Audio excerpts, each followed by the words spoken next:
Hello all, ഇന്ന് നമ്മൾ 5th semester BSc ഫിസിക്സിലെ ക്വാണ്ടം മെക്കാനിക്സ് പേപ്പറിൻ്റെ ഒരു ഇൻട്രൊഡക്ഷനാണ് ഉദ്ദേശിക്കുന്നത്.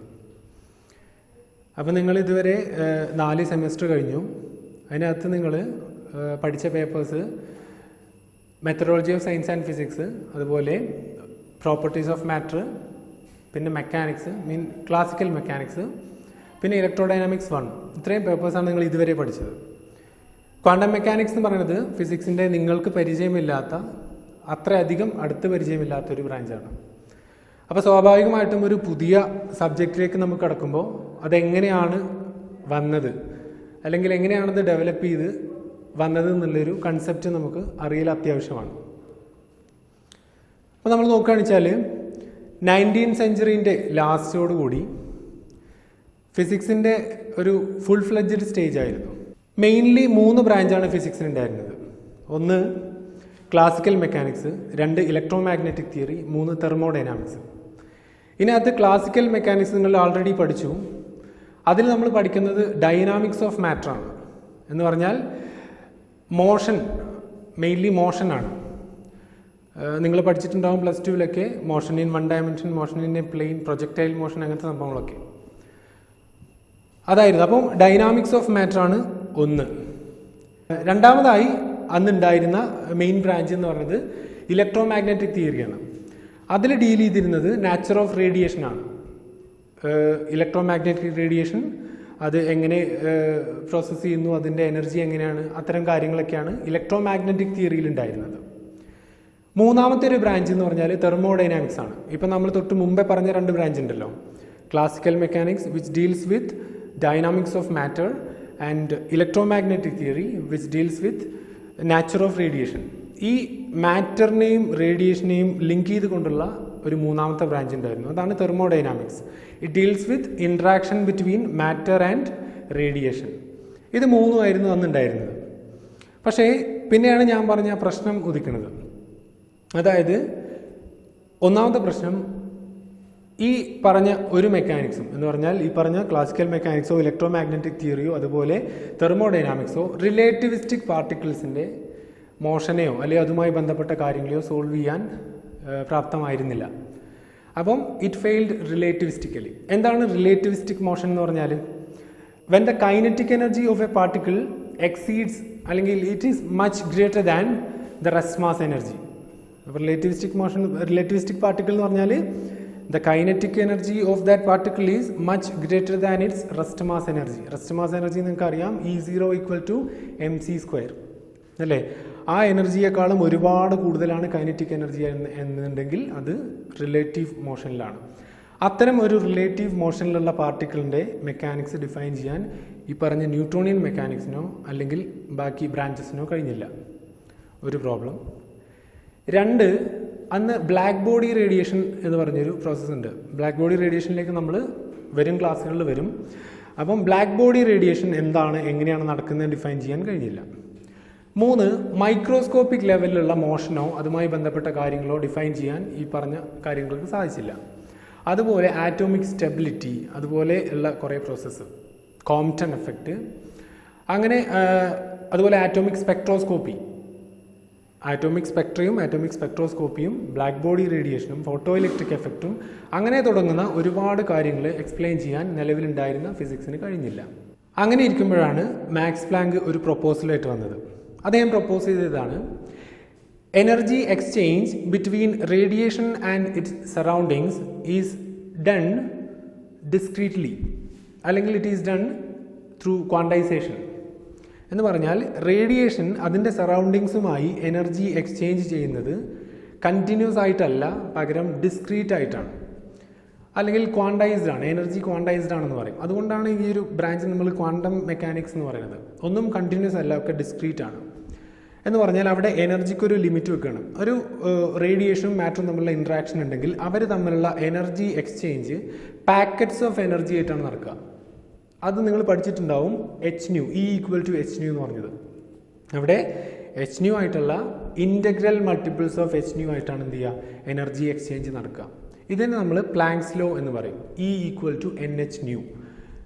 അവിടെ ന്യൂ എന്ന് പറയുന്നത് ഫ്രീക്വൻസിയാണ്, എച്ച് പ്ലാങ്ക്സ് കോൺസ്റ്റൻ്റ് ആണ്, എൻ എന്ന് പറയുന്നത് ഒരു ഇൻ്റഗ്രലാണ് 0, 1, 2, 3 എക്സെട്ര. അപ്പം E = NH ന്യൂ, അതിനാണ് പ്ലാങ്ക്സ് ലോ അല്ലെങ്കിൽ പ്ലാങ്ക്സ് ക്വാണ്ടൈസേഷൻ ഫോർമുല എന്ന് പറയും. അപ്പോൾ റേഡിയേഷനും സറൗണ്ടിങ്സും തമ്മിലുള്ള എനർജി എക്സ്ചേഞ്ച് പാക്കറ്റ്സ് ആയിട്ടാണ് നടക്കുക, അല്ലാതെ കണ്ടിന്യൂസ് ബേസിസിൽ നടക്കൂല എന്ന് പ്രൊപ്പോസ് ചെയ്തു. ഈ ഒരു പ്രൊപ്പോസൽ ഭയങ്കര ഒരു ബ്രേക്ക് ത്രൂ ഉണ്ടാക്കി. അത് ഐൻസ്റ്റൈൻ എന്ത് ചെയ്തു, അതുവരെ അൺസോൾവ് ആയി കിടന്നിരുന്ന ഫോട്ടോ ഇലക്ട്രിക് എഫക്റ്റ് എന്ന് പറഞ്ഞൊരു സംഭവമുണ്ട്. ഫോട്ടോ ഇലക്ട്രിക് എഫക്റ്റ് എന്ന് പറഞ്ഞാൽ ജസ്റ്റ് ഒരു ഇൻട്രോ തരാം, നമ്മൾ ഭാവിയിൽ പഠിക്കാൻ പോകുന്നുണ്ട്. അതായത് whenever light of adequate frequency hits A surface electrons are ejected.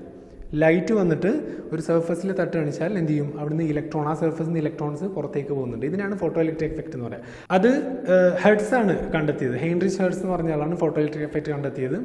അത് കണ്ടെത്തിയത് മുതൽ അതുവരെ അക്കാലം വരെ അൺഎക്സ്പ്ലെയിൻഡ് ആയിട്ട് കിടക്കുകയായിരുന്നു. എന്താണ് അതിൻ്റെ പിന്നിലെ പ്രിൻസിപ്പിൾ എന്ന് പറയാൻ പറ്റിയിരുന്നില്ല. അപ്പോൾ മാക്സ് പ്ലാങ്കിൻ്റെ ക്വാണ്ടൈസേഷൻ പ്രിൻസിപ്പിൾ എന്ത് ചെയ്തു, ഐൻസ്റ്റൈൻ കടമെടുത്തിട്ട് എന്ത് ചെയ്തു, ഫോട്ടോ ഇലക്ട്രിക് എഫക്റ്റ് എക്സ്പ്ലെയിൻ ചെയ്തു. And he was successful in that. അതായിരുന്നു ഫസ്റ്റ് ബ്രേക്ക് ത്രൂ. അങ്ങനെ അതുവരെ അൺസോൾവ് ആയി കിടന്നിരുന്ന ഫോട്ടോ ഇലക്ട്രിക് എഫക്റ്റ് എന്ത് ചെയ്തു, അവിടെ സോൾവ് ആയി. ഓക്കെ, അതിനുശേഷം പിന്നെ എന്ത് ചെയ്തു, ഞാൻ നേരത്തെ പറഞ്ഞ രണ്ടാമത്തെ പ്രോബ്ലം, ആറ്റോമിക് സ്റ്റെബിലിറ്റി. എന്തുകൊണ്ടാണ് ന്യൂക്ലിയസിന് ചുറ്റും ഇലക്ട്രോൺസ് സ്റ്റേബിളായി നിൽക്കുന്നതെന്നുള്ളത്, ഒരു ഫിക്സഡ് പാത്തിലൂടെ ഇലക്ട്രോൺസ് റിവോൾവ് ചെയ്യുന്നുണ്ടല്ലോ, അതെന്തുകൊണ്ടാണ് അങ്ങനെ നിൽക്കുന്നതെന്നുള്ളൊരു പ്രോബ്ലം ഉണ്ടായിരുന്നു. അതും അന്ന് എക്സ്പ്ലെയിൻ ചെയ്യാൻ കഴിഞ്ഞിരുന്നില്ല.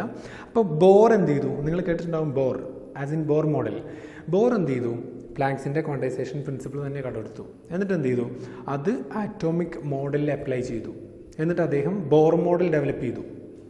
ബോർ മോഡൽ വെച്ചിട്ട് നിങ്ങൾ ഹൈഡ്രജൻ സ്പെക്ട്ര, ലേമാൻ, ബാർമൽ സീരീസ് ഒക്കെ പഠിച്ചിട്ടുണ്ടാവും. അപ്പോൾ അത് വെച്ചിട്ട് ആറ്റോമിക് മോഡൽ എക്സ്പ്ലെയിൻ ചെയ്തു. അതും വളരെ സക്സസ്ഫുള്ളായി. ഓക്കെ, അപ്പോൾ ഈ പറഞ്ഞ രണ്ട് പ്രോസസ്സും സോൾവ്ഡ് ആയി. പിന്നെ അതിനുശേഷം ബ്ലാക്ക് ബോഡി റേഡിയേഷൻ എക്സ്പ്ലെയിൻ ചെയ്തു. അതിൻ്റെ ഇടയ്ക്ക് പിന്നെ എന്ത് ചെയ്തു, കോംപ്റ്റൺ പ്രൊപ്പോസ് ചെയ്തു. വേവ്സിന്, നമ്മൾ പറയുന്ന വേവ്സ് ഉണ്ടല്ലോ, റേഡിയേഷൻ എന്ന് പറയുന്ന സാധനം, അതിനൊരു പാർട്ടിക്കിൾ നാച്ചറും കൂടെ ഉണ്ടെന്ന് പറഞ്ഞു. വേവ്സ് എന്ന് പറയുന്നത് ശരിക്കും വേവ്സ് പോലെയല്ല, എന്തുണ്ട്, അതിൻ്റെ ഒരു പാർട്ടിക്കിൾ ആസ്പെക്റ്റും കൂടെ ഉണ്ട്. ആ പാർട്ടിക്കിൾ ആസ്പെക്റ്റ് പ്രകാരം മൈക്രോസ്കോപ്പിക് ബേസിസിൽ എന്താണ്, വേവ്സ് പാർട്ടിക്കിൾസ് ആയിട്ട് ബിഹേവ് ചെയ്യുന്നുണ്ട്. അതിന് ശരിക്കും ഡ്യുവൽ നാച്ചർ എന്ന് പറയും. അപ്പോൾ അത് ക്ലാസിക്കൽ മെക്കാനിക്സിന് ഒട്ടും എക്സ്പ്ലെയിൻ ചെയ്യാൻ പറ്റില്ല. At the microscopic level classical mechanics is A complete failure. അപ്പോൾ കോംപ്റ്റൺ എന്ത് ചെയ്തു, അത് ഇത് വെച്ചിട്ട് സോൾവ് ചെയ്തു. അപ്പോൾ അതും സക്സസ്ഫുൾ ആയി. അങ്ങനെ ചുരുക്കി പറഞ്ഞാൽ പ്ലാങ്ക്, ബോർ, അതുപോലെ കോംപ്റ്റൺ ഒക്കെ കൂടിയിട്ട് എന്ത് ചെയ്തു, ഈ പറഞ്ഞ പ്രോബ്ലംസ് ഒക്കെ സോൾവ് ചെയ്ത് പുതിയൊരു മെക്കാനിക്സ് കൊണ്ടുവരികയായിരുന്നു. ഇനി പ്ലാങ്കും ബോറും ഒക്കെ എന്താ ചെയ്തതെന്ന് ചോദിച്ചാൽ ജസ്റ്റ് പോസ്റ്റുലേറ്റ് ചെയ്യുക ചെയ്തത്. ഓക്കെ, ഒരു തിയറി ആയിട്ട് ഡെവലപ്പ് ചെയ്ത് കൊണ്ടുവന്നില്ല. എന്നാൽ ഹൈസൻബർഗും അതുപോലെ ഷ്രോഡിംഗറും, ഹൈസൻബർഗ്സ് അൺസർട്ടനിറ്റി പ്രിൻസിപ്പിൾ നിങ്ങൾ കേട്ടിട്ടുണ്ടാവും. ഹൈസൻബർഗും അതുപോലെ ഷ്രോഡിംഗറും എന്ത് ചെയ്തു, ഇതൊരു തിയറി ആയിട്ട് ഡെവലപ്പ് ചെയ്തു. അതിലേക്ക് കുറച്ച് എക്സ്പെരിമെൻ്റൽ ആഡിങ്സ് ഒക്കെ കൊടുത്തിട്ട്, കുറച്ച് കണ്ടെത്തലുകളൊക്കെ കൊടുത്തിട്ട്, കുറച്ച് തിയറിയൊക്കെ ഒന്ന് എലാബറേറ്റ് ചെയ്ത് ഫോർമുലേറ്റ് ചെയ്ത് പുതിയൊരു മെക്കാനിക്സിന് ജനനം കൊടുത്തു. അതിനെയാണ് നമ്മൾ ക്വാണ്ടം മെക്കാനിക്സ് എന്ന് പറയുന്നത്. ഓക്കെ, ഇനി അതിനകത്ത് ഞാൻ പറഞ്ഞു രണ്ട് പേര്, ഒന്ന് ഹൈസൻബർഗ്, ഒന്ന് ഷ്രോഡിംഗർ. രണ്ട് ഫോർമുലേഷൻ ഉണ്ട് ക്വാണ്ടം മെക്കാനിക്സിന്. ഒന്ന് മെട്രിക്സ് മെക്കാനിക്സ് ആണ്. അത് ഇൻട്രൊഡ്യൂസ് ചെയ്തത് ഹൈസൻബർഗ് ആണ്. മെട്രിക്സസ് ഉപയോഗിച്ചിട്ട് എന്ത് ചെയ്യുക, ഒരു ഫിസിക്കൽ സിറ്റുവേഷൻ നമ്മൾ എക്സ്പ്ലെയിൻ ചെയ്യുക. എനർജി ആവട്ടെ, അതിൻ്റെ സ്റ്റേറ്റ് ആവട്ടെ, അതുപോലത്തെ കാര്യങ്ങളൊക്കെ നമ്മൾ മെട്രിക്സ് വെച്ചിട്ട് എന്ത് ചെയ്യാം, എക്സ്പ്ലെയിൻ ചെയ്യാം. അതിന് മെട്രിക്സ് മെക്കാനിക്സ് എന്ന് പറയും. പിന്നെ ഷ്രോഡിംഗർ എന്ത് ചെയ്തു, വേവ് മെക്കാനിക്സിന് ഇൻട്രൊഡക്ഷൻ കൊടുത്തു. എന്ന് പറഞ്ഞാൽ ഡിഫറൻഷ്യൽ ഇക്വേഷൻസും അതുപോലുള്ള സംഭവങ്ങളൊക്കെ വെച്ചിട്ട് എന്ത് ചെയ്തു, മെയിൻലി ഡിഫറൻഷ്യൽ ഇക്വേഷൻസ്, അത് വെച്ചിട്ട് ഈ പറഞ്ഞ ഒരു സിസ്റ്റത്തിനെ, ക്വാണ്ടം മെക്കാനിക്കൽ സിസ്റ്റത്തിനെ സോൾവ് ചെയ്തു. അതിനെയാണ് നമ്മൾ വേവ് മെക്കാനിക്സ് എന്ന് പറയുന്നത്. അപ്പം മെട്രിക്സ് മെക്കാനിക്സ് ഹൈസൻബർഗും വേവ് മെക്കാനിക്സ് ഷ്രോഡിംഗറും അങ്ങനെ ഡെവലപ്പ് ചെയ്തു. ഡിറാക്ക് ഇത് രണ്ടും കൂടെ കമ്പൈൻ ചെയ്ത് ഒരു പുതിയ ഫോർമുലേഷൻ എടുത്തു, ഡിറാക്ക് ഫോർമുലേഷൻ എന്ന് പറയും. അത് വെച്ചിട്ട് അദ്ദേഹം ഭയങ്കര കുറേ കണ്ടെത്തലുകളൊക്കെ നടത്തി. എന്ന് പറഞ്ഞാൽ ഒന്ന്, അതിൽ ഇലക്ട്രോണിൻ്റെ ഒരു സ്റ്റേറ്റാണ്. ഇലക്ട്രോണിൻ്റെ ഒരു സിസ്റ്റത്തിലേക്ക് ഇത് അപ്ലൈ ചെയ്തപ്പം എനർജി നെഗറ്റീവായിട്ടും പോസിറ്റീവായിട്ടും കിട്ടുന്നത് കണ്ടു. അപ്പം നെഗറ്റീവ് എനർജി എന്ന് പറഞ്ഞൊരു കൺസെപ്റ്റ് അതുവരെ ഉണ്ടായിരുന്നില്ല.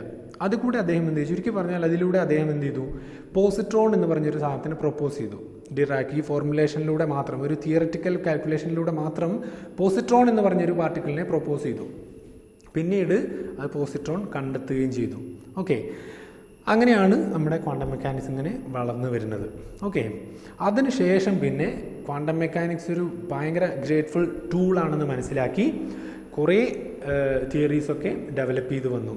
ഇന്ന് ഏത് ബ്രാഞ്ച് ആയിക്കോട്ടെ, ഫിസിക്സിൻ്റെ ഏത് ബ്രാഞ്ച് ആയിക്കോട്ടെ, അതിലൊക്കെ നമ്മൾ എന്ത് ചെയ്യുന്നുണ്ട്, ക്വാണ്ടം മെക്കാനിക്സ് അപ്ലൈ ചെയ്യുന്നുണ്ട്. ഇപ്പം സ്റ്റാറ്റിസ്റ്റിക്കൽ ഫിസിക്സ് ആയിക്കോട്ടെ, ന്യൂക്ലിയർ ഫിസിക്സ് ആയിക്കോട്ടെ, അല്ലെങ്കിൽ ആറ്റോമിക് ആൻഡ് മോളിക്കുലർ ഫിസിക്സ് ആയിക്കോട്ടെ, സോളിഡ് സ്റ്റേറ്റ് ഫിസിക്സ് ആയിക്കോട്ടെ, ഏത് ബ്രാഞ്ചിലും എന്ത് ചെയ്യുന്നുണ്ട്. Even in chemistry and biology we are applying quantum mechanics. അത്രയും പവർഫുൾ ആയിട്ടുള്ളൊരു ഇൻട്രസ്റ്റിംഗ് ആയിട്ടുള്ളൊരു ബ്രാഞ്ചാണ് ക്വാണ്ടം മെക്കാനിക്സ്. ഓക്കെ, ചുരുക്കി പറഞ്ഞാൽ ഇനി എങ്ങനെയാണ് ക്വാണ്ടം മെക്കാനിക്സ് ഉണ്ടായേ എന്ന് ചോദിച്ചാൽ നിങ്ങൾ ആരോടും മറുപടി പറയാൻ കാത്തു നിൽക്കരുത്. ഇങ്ങനെയാണ് ഡെവലപ്പ് ചെയ്തത്. 19th സെഞ്ച്വറിൻ്റെ ലാസ്റ്റിൽ ഉണ്ടായിരുന്ന ക്ലാസിക്കൽ മെക്കാനിക്സും ഇലക്ട്രോ മാഗ്നറ്റിക് തിയറിയും അതുപോലെ തെർമോഡൈനാമിക്സും ഒന്നും അന്ന് നിലവിലുണ്ടായിരുന്ന കുറച്ച് പ്രോബ്ലംസ്, ഒന്ന് ബ്ലാക്ക് ബോഡി റേഡിയേഷൻ, രണ്ട് atomic spectra and atomic stability, പിന്നെ ഫോട്ടോ ഇലക്ട്രിക് എഫക്റ്റ്, അതുപോലുള്ള കുറേ പ്രോബ്ലംസ് സോൾവ് ചെയ്യാൻ അവർക്ക് സാധിച്ചില്ല. ഓക്കെ, അതിനുശേഷം Max Planck quantisation principle propose ചെയ്തു. അത് Einstein photoelectric effect explain ചെയ്യാൻ വേണ്ടി ഉപയോഗിച്ചു. വീണ്ടും ബോർ എന്ത് ചെയ്തു, അതേ പ്രിൻസിപ്പിൾ ആറ്റം മോഡൽ എക്സ്പ്ലെയിൻ ചെയ്യാൻ വേണ്ടി ഉപയോഗിച്ചു. പിന്നെ കോംപ്റ്റണും അതുപോലെ ഷ്രോഡിംഗറും അതുപോലെ പ്ലാങ്കും ബോറും എല്ലാം കൂടെ എന്ത് ചെയ്തു, ഇത് ഡെവലപ്പ് ചെയ്തു വന്നു. ഹൈസൻബർഗും എല്ലാം കൂടെ അത് ഡെവലപ്പ് ചെയ്തിട്ട് പുതിയൊരു മെക്കാനിക്സിന് രൂപം കൊണ്ടു. ഇതാണ് ക്വാണ്ടം മെക്കാനിക്സ്. ഈ സെമസ്റ്റർ നമ്മൾ 5 ചാപ്റ്ററിലായിട്ടാണ് കംപ്ലീറ്റ് ചെയ്യുന്നത്. പാർട്ടിക്കിൾസിൻ്റെ വേവ് നാച്ചറും വേവ്സിൻ്റെ പാർട്ടിക്കിൾ നാച്ചറും, പിന്നെ അതുപോലെ ആറ്റോമിക് സ്പെക്ട്രയും, പിന്നെ വേവ് മെക്കാനിക്സും, പിന്നെ ഹൈഡ്രജൻ ആറ്റവും. വളരെ എന്താ പറയുക, ടു ദ പോയിൻ്റ് ആയിട്ടുള്ള ഇൻട്രസ്റ്റിംഗ് ആയിട്ടുള്ള 5 ചാപ്റ്ററുകളാണ് നമ്മൾ ഇതിലൂടെ കവർ ചെയ്യാൻ ഉദ്ദേശിക്കുന്നത്. അപ്പം ഫസ്റ്റ് ചാപ്റ്ററിലേക്ക് നമുക്ക് ഇതൊരു ഇൻട്രൊഡക്ഷനാണ്, ക്വാണ്ടം മെക്കാനിക്സിലേക്കുള്ള ഒരു ഇൻട്രൊഡക്ഷനാണ്. അടുത്ത വീഡിയോയിൽ നമുക്ക് ഫസ്റ്റ് ചാപ്റ്ററിലേക്ക് വരാം. എല്ലാവർക്കും എല്ലാവിധ ആശംസകളും നേരുന്നു. Thank you.